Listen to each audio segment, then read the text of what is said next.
To my channel Archana's blue house blog. कैसे हैं आप लोग? आई होप आप सब अच्छे होंगे। मैं भी अच्छी हूँ।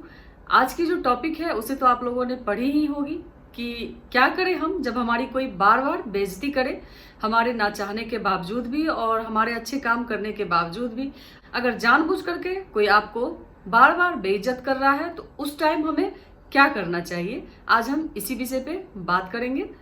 मैं अपनी बहुत सी ऐसी मेरी महिला मित्र हैं जो अपने घर की स्टोरी मुझे बताती हैं कि मेरे पति ने मेरी बेइज्जती कर दी, मेरे बेटे ने मेरी बेइज्जती कर दी। तो मैं सबसे पहले उनसे यही चीज़ पूछती हूँ कि कब से ये स्टार्ट हुआ और किस हालात में आपको ये सब सहना पड़ा। तो सुनने में आता है कि ये प्रक्रिया बहुत दिनों से, काफी अरसे से चलती आ रही है और अब बद से बदतर हालात हो गई है।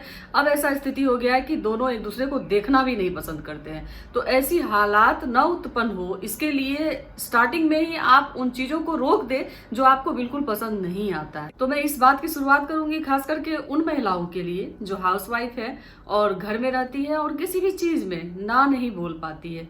चाहे आप उनसे कितना भी काम ले लो, चाहे आप उन्हें कितना भी दुख दे दो, तो वो कभी ना नहीं बोल पाती है। तो सबसे पहली कमजोरी हमारी क्या है कि हम किसी को ना नहीं बोल पाते हैं। और ये ना हम इसलिए नहीं बोल पाते हैं कि हमारे मन में ये चलता है कि पता नहीं ना बोल देने से सामने वाले को शायद बुरा लग जाए या मेरे बारे में वो क्या धारणा बना लेंगे। तो ये सोच करके आप ना नहीं बोल पाती हैं। परंतु ऐसी गलती बिल्कुल ना करें। जिस दिन आप किसी भी काम के लिए ना बोलना सीख जाएंगे, उसी दिन आपके जिंदगी का एक नया अध्याय शुरू हो जाएगा। मैं भुक्तभोगी हूँ इन चीजों की, जब मैं कभी ना नहीं बोल पाती थी और जिस दिन मैं अपने लिए बोलना शुरू की और जो काम मुझे नहीं पसंद आया उसके लिए मैं बिल्कुल साफ शब्दों में इनकार करना जिस दिन सीख गई, उस दिन से मेरी लाइफ चेंज हो गई। तो चलिए मैं बताती हूँ कि छोटी छोटी गलतियों से किस तरह से हमारे जीवन में, हमारे लाइफ में परेशानियां आती है और हमें उस चीज का खुद ही भुक्तभोगी बनना पड़ता है और बेइज्जती झेलना पड़ता है। तो शुरुआत करते हैं कि अगर आप घर में काम कर रही हैं, 10 आदमी 12 आदमी का फैमिली है और आप बहू बन करके गई हुई हैं या आप बेटी हैं, आपका परिवार बड़ा है, आप सारे कामों को अकेले करती जा रही हैं, उस समय आप इस चीज को रोक दीजिए। क्योंकि काम भी उतना ही करे जितने आपके शरीर का सामर्थ्य हो। क्योंकि क्षमता से ज्यादा जिस दिन आप काम करने लगेंगी उस दिन आपके सिर पर, आपके माथे पर परेशानियों का एक अंबार खड़ा होगा और आप थकावट से, टेंशन से हमेशा हर किसी से झल्ला के बात करेंगी।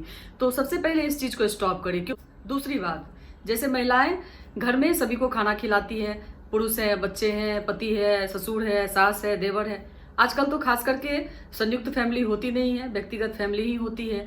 तो माँ अपने बच्चों को और अपने पति को जब खाना खिलाती है तो स्त्री के थाली को कोई नहीं देखता है कि स्त्री क्या खा रही है, एक माँ क्या खा रही है, एक बीवी क्या खा रही है। औरत जब भी खाना बनाती है तो सबसे पहले अपने पति, अपने बच्चों को खिलाती है और बाद में बचा हुआ जो बचता है वो औरत खा लेती है। इससे क्या होता है कि आप जो है कुंठित होते जा रहे हैं। परंतु आपके इस त्याग को कौन देख रहा है? कोई नहीं देखता है। हर कोई अपने जिंदगी में मस्त है, पति अपने दुनिया में मस्त है। आपको अपना ध्यान खुद रखना होगा। आप सबसे पहले अपना ध्यान खुद रखें, अपना सम्मान खुद करें, तभी दुनिया आपका सम्मान करेगी। आपके पति, आपके बच्चे, आपका परिवार तभी आपका सम्मान करेगी। तो उस गलती को आप दोबारा ना दोहराएं। अगर घर में कोई अच्छी चीजें आती है तो जिस प्रकार आपको लगता है कि मुझे मेरे बच्चों को देना जरूरी है, मुझे मेरे पति को देना जरूरी है, उसी प्रकार आपके भी आत्मा को तृप्त करना बहुत जरूरी है। आप अगर उस चीज से 2 दाना भी लेकर के नहीं खाते हैं तो आपके मन में एक मलाल रहता है। मनुष्य सब है, सबकी इच्छाएं होती है, सबकी लालसाएं होती है। तो आप अपने आप को भी तृप्त करें। ऐसा ना करें कि अपनी थाली बिल्कुल खाली कर दें और लोगों में बांट दें। तो इस चीज को स्टॉप करें। तीसरी बात, अगर कोई आपके मान सम्मान का हनन करे तो उसी टाइम उसे रोक दे। जिस समय आप अपने पति की गाली को सुनते हैं या अपने बच्चों की फटकार को सुनते हैं, उसी वक्त आप अपनी इज्जत को गवा देते हैं और लोगों को प्रोत्साहित करते हैं कि वो और आपकी बेइज्जती करें। तो मैं आप लोगों से बस इतना ही कहना चाहूंगी कि महिलाएं आत्मनिर्भर काम करके, सर्विस करके नहीं बनती है। महिलाएं आत्मनिर्भर अपने आत्मसम्मान की रक्षा करके बनती है। जिस दिन आप अपने आत्मसम्मान का रक्षा करना सीख जाएंगी, आप ऐसे ही आत्मनिर्भर हो जाएंगी। आपकी गलती हो तो आप सहे, अगर आपको बिना वजह बिना किसी गलती के कोई बार बार सुना रहा है तो उसे फुल स्टॉप लगा दे। और इस चीज से निपटने के लिए आप चाहे तो फेस टू फेस बात करके कट टू कट पूछ लीजिए कि क्या बात है, क्या परेशानी है, मेरे किस बात से आपको प्रॉब्लम है, जिस तरह से इस तरह की आपका बिहेवियर हो रहा है। और या फिर सामने वाले को आप बोलिए कि तुम्हारे इस बिहेवियर से मुझे कष्ट है, तकलीफ है। अगर आप उस समय इस चीज को नहीं रोकेंगे तो धीरे धीरे यही बात बढ़ती जाएगी और आप इसे सहन नहीं कर सकेंगे। और बार बार जो आदमी की प्रवृत्ति बन गई है आपकी बेइज्जती करने की, वो इसी तरह से करते जाएगा और आप सहते जाएंगे, चाहे वो स्त्री हो या पुरुष हो। ऐसा नहीं है कि इन घटनाओं से सिर्फ महिलाएं ही पीड़ित है, बच्चे भी हैं और पुरुष भी हैं। कुछ बच्चों को अकारण उनके पेरेंट्स जो है, उनके गार्जियन या घर के बड़े अकारण उन्हें प्रताड़ित करते हैं और बार बार डिमोरलाइज करते हैं कि तुम किसी लायक नहीं हो, तुम पढ़ने में नहीं हो, तुम खेलने में नहीं हो, तुम ऐसे हो, तुम ऐसे हो। आप अपने बच्चे को बार बार डिमोरलाइज ना करें, इससे उसकी सेल्फ कॉन्फिडेंस जो है लो होते जाएगी और बच्चा आपका सच में कुछ नहीं कर पाएगा।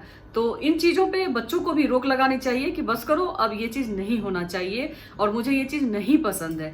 बच्चे क्या करते हैं, पेरेंट्स को जवाब नहीं दे पाते हैं और वही बच्चे भटकाव का रास्ता पकड़ लेते हैं और नशे का सेवन करने लगते हैं और लड़के लड़कियों के गेम में मिल जाते हैं। तो उसके बाद फिर गार्जियन रोना रोते हैं कि मेरे बच्चे खराब हो गए। पुरुषों में भी इस तरह की परेशानियां देखी गई है कि महिलाएं घर में उन्हें प्रताड़ित करती है। ऐसा नहीं है कि सिर्फ महिलाएं ही प्रताड़ित होती है, पुरुष का भी एक ऐसा वर्ग है जो इन चीजों से बहुत परेशान है और अपने फ्रेंड्स से भी शेयर नहीं कर पाते हैं, सोचते हैं कि मेरी बेइज्जती हो जाएगी। तो उन पुरुषों को भी इन चीजों पे लगाम लगानी चाहिए जो महिलाएं बढ़ चढ़ करके उनकी बेइज्जती कर रही है। सारी जरूरतों को अगर आप पूरा करते हैं और आपके घर की स्त्रियां आपकी इस तरह से बेइज्जत कर रही है आपको और मान सम्मान का हनन कर रही है, तो आप रोक लगा दे, सामने से कट टू कट बात करें, पूछे कि क्या बात है, क्यों इस तरह का बिहेवियर है और उस चीज को वही रोक दे।